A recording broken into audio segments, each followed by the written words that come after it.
This is Aram Jabari, PR Manager at Atlas, and we'd like to give you a sneak peek at the combat system in Game of Thrones, our upcoming RPG based on the critically acclaimed HBO television series and internationally best-selling book series A Song of Ice and Fire by George R.R. Martin.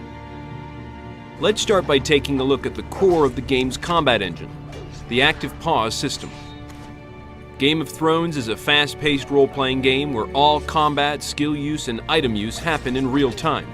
When the pulse-pounding action becomes overwhelming, the player can slow down time to better make strategic decisions like giving allies orders or choosing to use some of their character's skills to help turn the tide of the fight.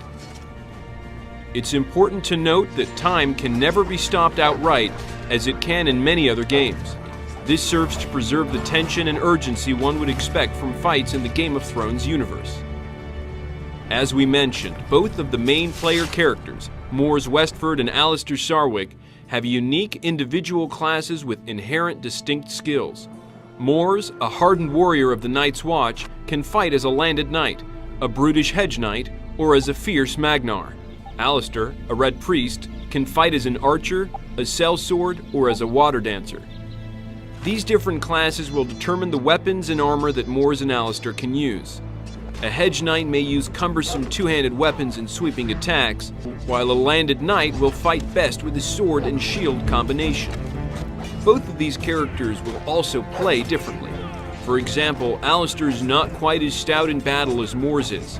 When facing multiple enemies, Alistair will typically prefer to not stand and fight.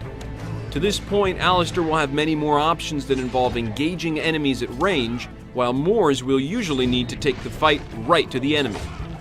Perhaps you want to play as a water-dancing archer or an effective heavy-armored Magnar? The game's multi-class customization options make these character builds possible.